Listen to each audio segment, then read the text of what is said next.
Hello, everyone. We are back today. I'm Mary Byler, and I'm here as a co host of Plain Rainbows. I am joined by my co host. Say hello, James.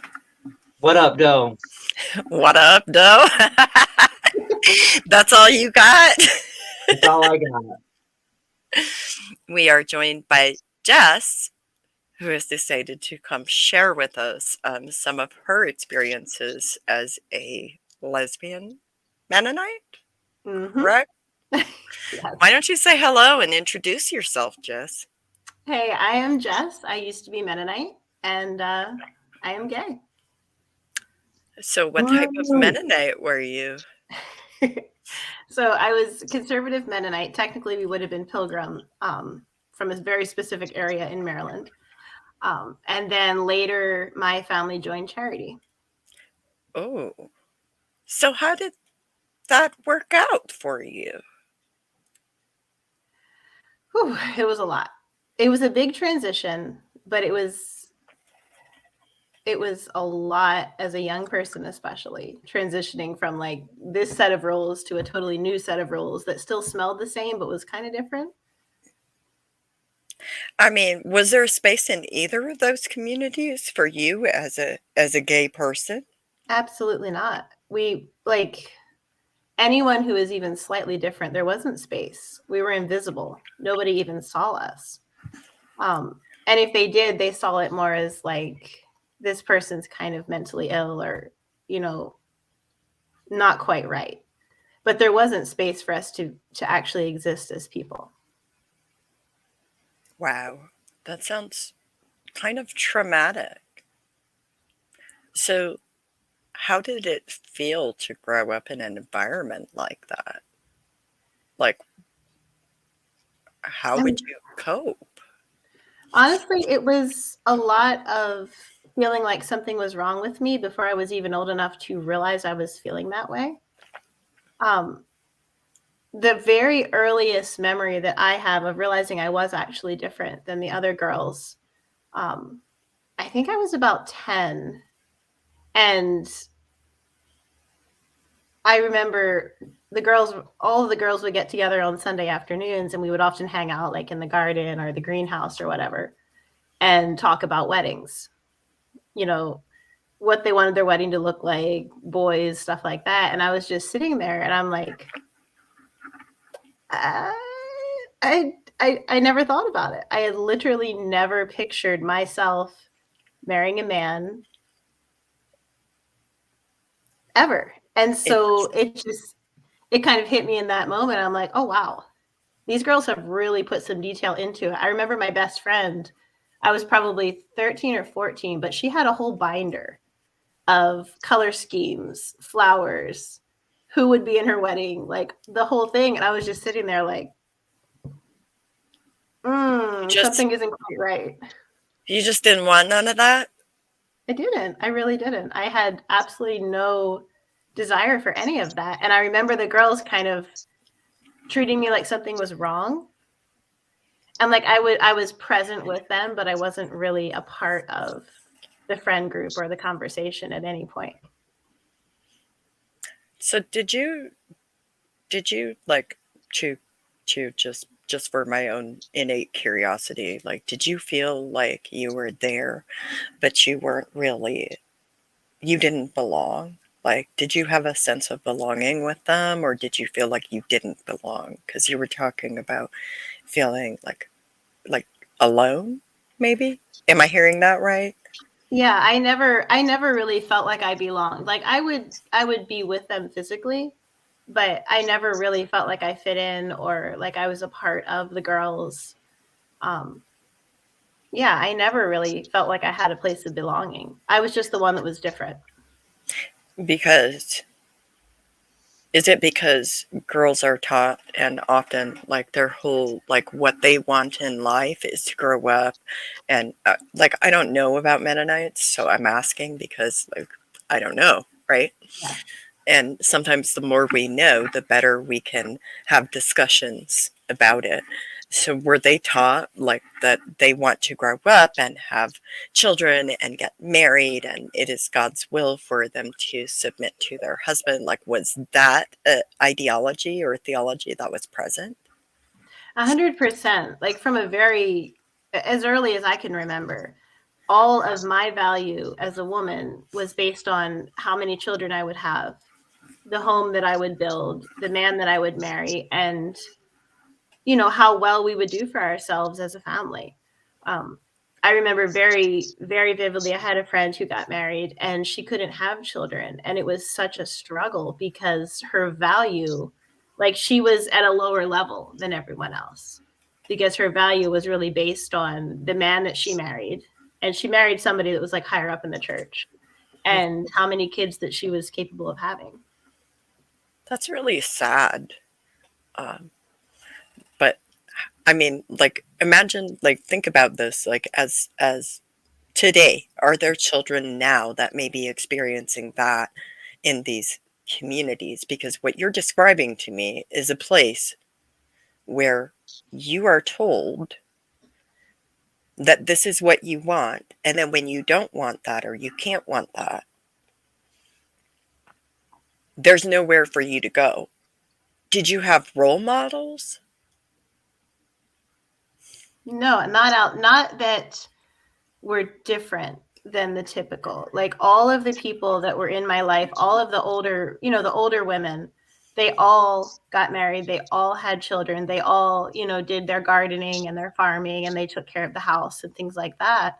And I don't remember even recognizing that there was anyone that was different. Wow. Yeah. So Yeah. they had a big value placed on conformity, which results in children being taught that there's no space for anybody to be different, when we all know that if you understand humans, there's always going to be humans that are different from each other, right? So how did you navigate that? Like, how did you end up where you are today? It was a really, really long journey because I didn't even have the language or the words for what I was feeling or even what it meant. Like it took me a very long time even to have the vocabulary to talk about it. But it was a long journey of really coming to accept myself and realize that what I was feeling wasn't wrong, and that I wasn't sick like I had pretty much been made to feel my whole life. Yeah. Yeah, it was a long process, and it took me a couple of years even after I left to really fully accept and to feel the freedom to explore what I wanted and who I wanted to be. Mm-hmm. So how do you reconcile that? Because that seems like a really big journey too, because you're talking about it taking years to be able to have the language to express it. So it's like, where do you start? If somebody is listening to this and they have feelings of being different or not quite belonging, or just they don't want the same things that their peers want in an environment like that, like, do you have any ideas on where they can start acquiring language to even begin understanding themselves? I'm thankful that at a pretty young age I had a local library, and some of the librarians there were very understanding and very accepting, and they would help me to find books that kind of reflected people that were more similar to myself. I remember very specifically there was a book about a certain astronaut who was gay, and it was in the adult library. I wasn't supposed to have it, but I took that book so fast. And, Yes, the forbidden literature. and Yes. I left it in the rain and it got ruined, and my mother found out. It was a whole thing, but it was Oh, so Jess. validating. Oh, Jess. You were you were being a backslid harlot, weren't you? I was. I was. Yep. But like finding literature that reflected what I was feeling and validated that yes, there are other people. Even just one person, like he was really the only person I'd ever heard of who was gay, who was different. And that one person gave me, I don't know, enough hope to just kind of keep going and to keep searching. And then, like I said, my best friend who is a lesbian, she was just there for me steadily. And she's not from my background. She didn't understand me fully, but she was there and she's still there. I love her so much. But she also helped me to kind of navigate and to see myself. And did she accept you as you were? Always. And did your best friend's love come with conditions or strings attached? Absolutely not. Not even the littlest bit. She was just there. And like even as I was coming out and as I was like figuring out my style and all of these things, she was just there and supported me. And that is everything. She had no concept of what I was going through. She had never met another plain person her whole life. Oh my God. But she was there. And she's still there. Well, see, like I have to ask this though, because I know this because I was assigned AFAB, right? I have to ask. So, what type of style journey did you go on when you escaped? It was horrifying. Wait, you guys go on this journey where they find clothes? Anyways, I've got questions. It was horrifying, Jess. What did you do? Horrifying. So, right after I escaped, I went to live with a friend of mine who was from the same background. And she kind of took me in and helped me get on my feet. And then the first time we went shopping, I remember looking at the jeans and I'm just like, I don't know how to buy jeans. What are these 2 sizes? Why are there so many numbers? And like, I didn't even know what size I was because I had always sewn everything for myself. Mm-hmm. So the first pair of jeans I bought did not fit well. It was horrible. And thankful I had a friend that kind of like pulled me aside and she's like, look, we need to fix this. So she helped me. You need But, oh my God, the neon colors that I wore for like 2 years straight. Right. I want pictures. Do you have pictures? Pictures or it didn't happen. I don't. Oh, that's just rude. I have like actually the other day I'll have to send it to you. I found one picture like right before I left with this laptop that I bought off of like Craigslist or something. It's horrible. Look, we all go through it.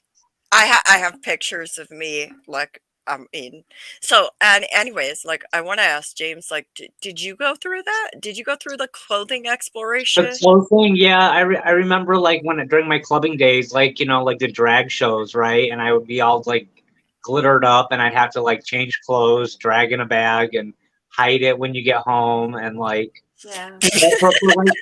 Oh, no. But, like, for Amish guys... It's like when you want to dress, you get jeans and a t-shirt and you get your hair buzz cut and you're so happy. Like you don't have to go through this extensive thing, but for that women would have to go through. But it's a lot of fun to go shopping. It was massively overwhelming for me.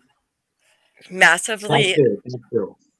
Yeah. Well, because there's so many choices and we had choices, right? Is it going to be dark blue or dark green today? Yeah. Or are we in mourning and should we wear black? Black, yes. And then what do you wear to events? And what do you wear to baby showers? And oh my gosh, that was just... Oh my God, y'all had baby showers? Yeah. You worldly people! I know, they were awful and I hated every single one. Oh my God. Oh my God. I would find every excuse not to go to a baby shower. I did not care. Like, it was awful.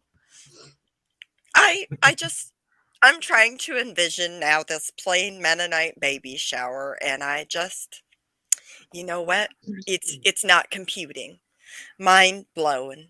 It's the cloth diaper cakes. endless cloth diaper cakes. I'm sorry. What? You take the cloth diapers and you roll them really tight and you safety pin them and you stack it and you make it look like a cake and you put the ribbons on it and all that shit. And See, I've seen like all the pamper like diaper cakes, but I've never seen like how could you waste money on Pampers? That's so wasteful. I got news for you. When I became a parent, I didn't use a single cloth diaper. Are you calling me wasteful? I feel like that's where you're going with this. Nah, if I ever had a kid, like it would not, absolutely not going to make cloth diapers. Absolutely not. No, we're not going to do that. Nope. Then how did you get like your socializing, and your hen party stuff? Like you had to get information somehow. So where did your information come from if you weren't going to the gossip, the hen party things? Youth group mostly. Oh, okay. Okay. Which I could participate. I was really sick when I was a teenager. Mhm. I had a lot of health issues, so I could participate somewhat in youth group. So I would hear all the juicy gossip. That was pretty much my socialization. Wow. Yeah. That just sounds like really isolating. So if I understand right, like today you're a teacher? Special education teacher. So how do you go from being a conservative Mennonite head covering wearing woman to being a special education teacher? It was a wild journey. So almost within the first couple of months of having left and like having a safe place to live and figuring out so many details after I left, my friend helped me to enroll in community college. So I took some courses at the community college, and I'm thankful I had an advisor who she kind of understood where I was coming from, and she knew that I needed help with like I didn't have anything. I didn't have a computer. I didn't have money. I didn't have textbooks. Like I had nothing. And she helped me to enroll in university and figure out what I needed to do. And I wanted to teach. Like I always loved teaching. So I got into that, and that was another thing. So when you become a teacher, you have to have a certain many hours like observing in the classroom and then student teaching. And they placed me in the middle of the city for my observation hours. Like at the high school, the middle school.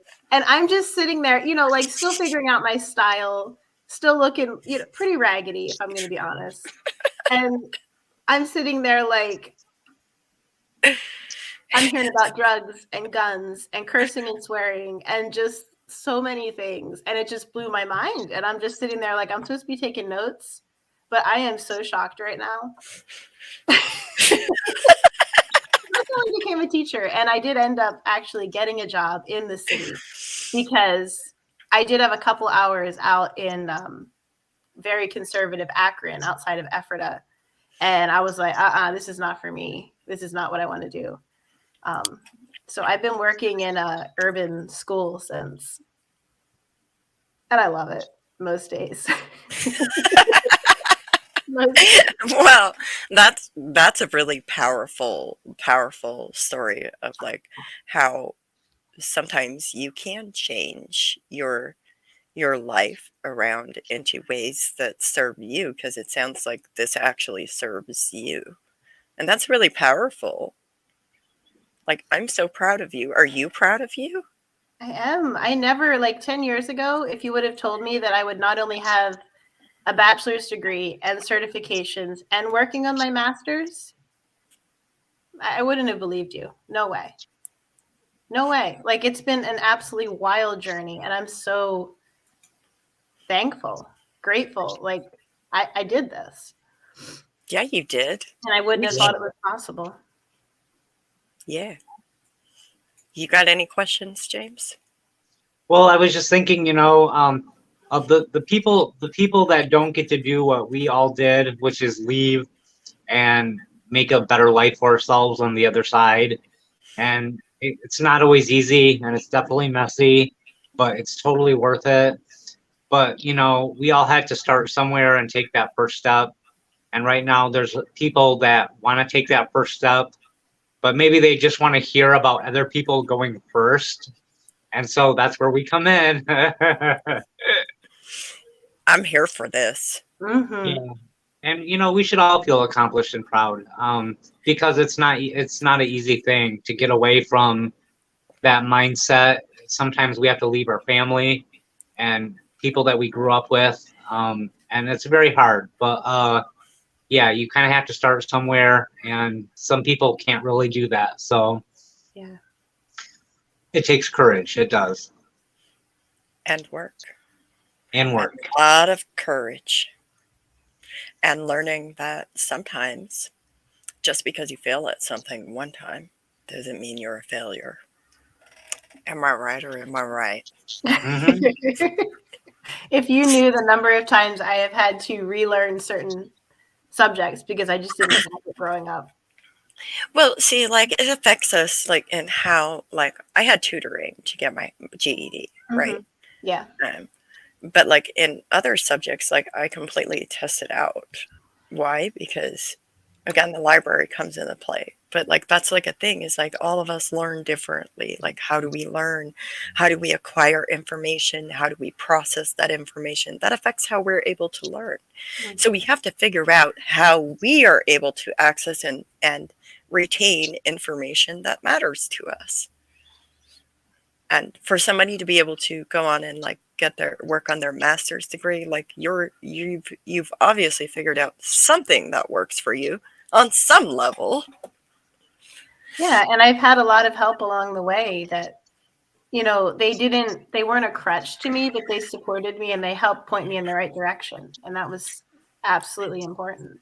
Can we talk about like the crutch versus support? What do you mean by a crutch? I think sometimes, especially when people are coming out of a setting like I came out of, you don't have anything. Like you literally don't have education. You don't have experience. Some people don't have the language. I'm thankful that, I understood most.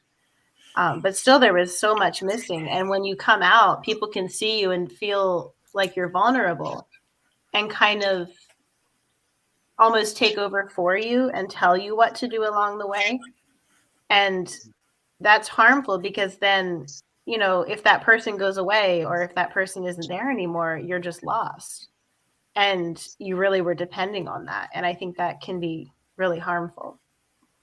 It creates a codependency instead of empowering people to take control of their own lives. Did I hear that correctly? Absolutely. So how do we better support people and how do we best like provide support that isn't creating codependency? I think resources are important because if you can yourself independently access resources that point you in the right direction, that's empowering. Like I had so many things along the way that pointed me one direction or, here's a list of resources, you go do it. And I think if I wouldn't have had that, I wouldn't be where I am today. Right. Because I had to fight. Like I fought every single step of the way to get here. And I'm still fighting. Like it doesn't just end when you get out and when you get a good career or whatever. I'm still fighting every day, and it's just part of it. It's still there. It still affects you. So are you shunned or excommunicated or anything like that? Excommunicated. They won't look at me, make eye contact. Some of them try not to sell to me, like in some of the more plain stores in the area. Some of the cashiers won't sell to me and things like that. Well, as I've often said, shunning by another name is still shunning. Wouldn't you say, James? Absolutely. And I would say like the whole like removing like we won't sell to you, or like not making eye contact or not communicating with you on a societal level from your former community, to me that still meets the definition of shunning, and I would call it shunning. I don't know if you would, but that's personally what that means to me, is that they're just calling it excommunication because it sounds better than shunning. I think they also said some business about like turning my soul over to the devil. I'm sorry, what? No, seriously, they had a whole ceremony where they all of the church members and the leaders and whatnot prayed and turned my soul over to the devil. So, James, have you ever heard of this kind of stuff? Well, I think that's that's pretty standard, right? That anybody that leaves the Amish or the Mennonite or whatever, it's the easiest thing to go to is like, oh yeah, they're with the devil now. I mean, it's the most dramatic possible thing, right? But having a ceremony? Oh, a ceremony? No. What kind of what kind of ceremony was it? Was there food involved? Did we do the foot washing and the holy kiss today? No, I wasn't present. I wasn't allowed to be present because at that point, I think they had tried to like revoke my membership and my baptism. Oh. Regardless, they take it back. They're like, you can't have this anymore. I can't be part of this anymore. But no, apparently I am now the devil's, and it's pretty great over here. I thought there was a handbasket. Is it like, did you go to hell in the handbasket? I think I did a long time ago. Yeah, probably like 10 years ago. Do you have a handbasket? Because I feel like you need one. I feel like yeah, it's Prada. Something like that. Yeah. Okay, then. Slipped and fell right into hell. Been there. Oh my God. We went all the way there. So with that being said, we're coming up on time, but I'd like to ask you, like, what would you say to anybody that maybe is experiencing any of the things that you experience? Like, what would you say to them today if they happen to hear this? I would tell them that there are more of us and that we are everywhere. You're not alone. And the feelings that you're having are valid. You're not sick. There's nothing wrong with you. Your feelings are valid. Yeah. I wish I could have heard that when I was a young kid and actually known that I wasn't the only one and there wasn't anything wrong with me. I wish you could have too. You deserve to hear that. Yeah. What about you, James? Well, I really love that you highlighted the public library as a resource. I mean, for me, the public library was everything to me. Like it showed me how the world functioned outside of my Amish world. And I mean, I know that some Amish and probably some really conservative Mennonites can't have library cards, or it may be taboo to have a library card, but if you are Amish or Mennonite, your best friend is going to be a library card. Seriously, go get it and set your mind free because the world is all yours. Thank you, James. I would agree. And I'd like to say thank you to Jessica for being our guest and giving us the honor of hearing some of her story. And thank you for speaking openly. It means a lot to me that you are being courageous enough to come on here and like trust us with all of this information, because sometimes it can be really conflicting. And I'd also like to thank James for being present here as always. James is like that. Come on, Mary, we got to go do this. And I'm like, oh, but James. Y'all, for real though, but I am really happy that we got to have this conversation with Jessica, and I'm grateful that James is here as well. And I'm honored to be able to sit with Jessica as she talks about her experiences.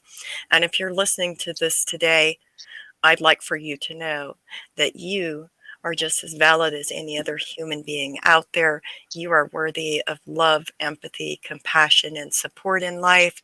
Reach out to people that can support you, like maybe the Misfit Amish or the Trevor Project, or there's also mental health hotlines that you can Google and find if you're struggling. And specifically the Trevor Project, I want to highlight as a resource for LGBTQ youth. So if you're struggling, reach out to the Trevor Project as a youth. They serve up to age 24, I believe. And furthermore, go live your best lives, be fabulous, and as always, enjoy your day.